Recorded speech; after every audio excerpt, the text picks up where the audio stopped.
This film, Mantis, is a South Korean action thriller and a spin-off set in the high-stakes universe of professional contract killers, first introduced in the movie Kill Boksoon.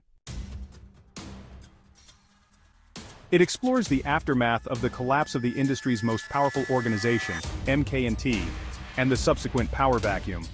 The movie centers on the lives and rivalries of three highly skilled assassins competing to become the new number one in an anarchic world where the old rules no longer apply.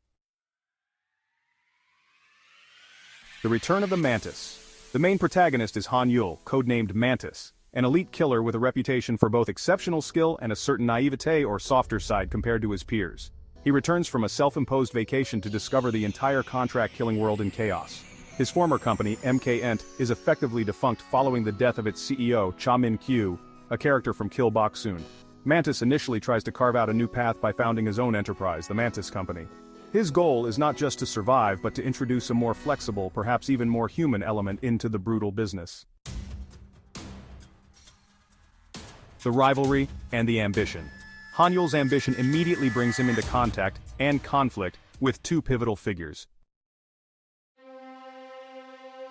Jae-yi, a former trainee, was once Han-yul's contemporary and close friend but also his intense rival. She's an incredibly talented and lethal killer, harboring deep-seated resentment and a driving ambition to prove herself as the best. Despite her impressive skills, she had been previously sidelined by the old MK leadership. Jae-yi's dynamic with Mantis is, well, a complicated mix of professional rivalry, shared history, and even some romantic tension, which really adds an emotional layer to their professional conflict. At first, she teams up with Mantis, but her desire for recognition and power begins to strain their partnership. Oh, and her signature weapon? It's a sleek longsword. Dok-go, once a legendary assassin and one of the founding members of MK Entertainment, has long since retired.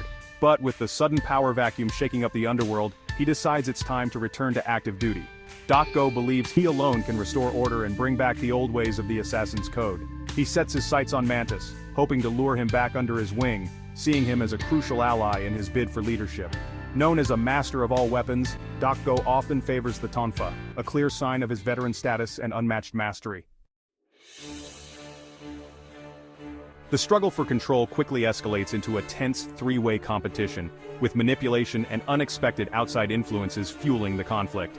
An influential investor, Benjamin, who is also the CEO of a gaming company, enters the scene. Recognizing Jae-yi's unique talent, Benjamin tries to sponsor her and pull her away from Han-yul, making the web of loyalties even more tangled. As these shifting alliances play out, the plot spirals toward a dramatic confrontation. A misunderstanding, carefully orchestrated by Benjamin, leads Dok-go to believe that Jae-yi has formally challenged him to a duel, symbolized by the delivery of a bloodied knife.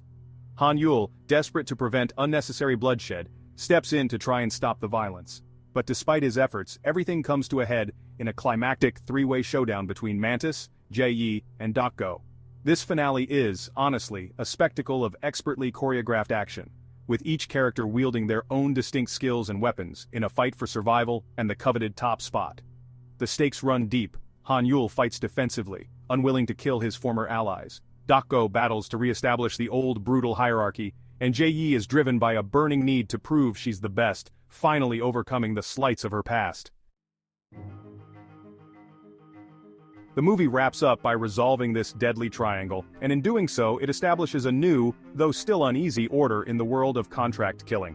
The ending leaves the door open for future stories in this action-packed cinematic universe, hinting that the struggle for power is far from over.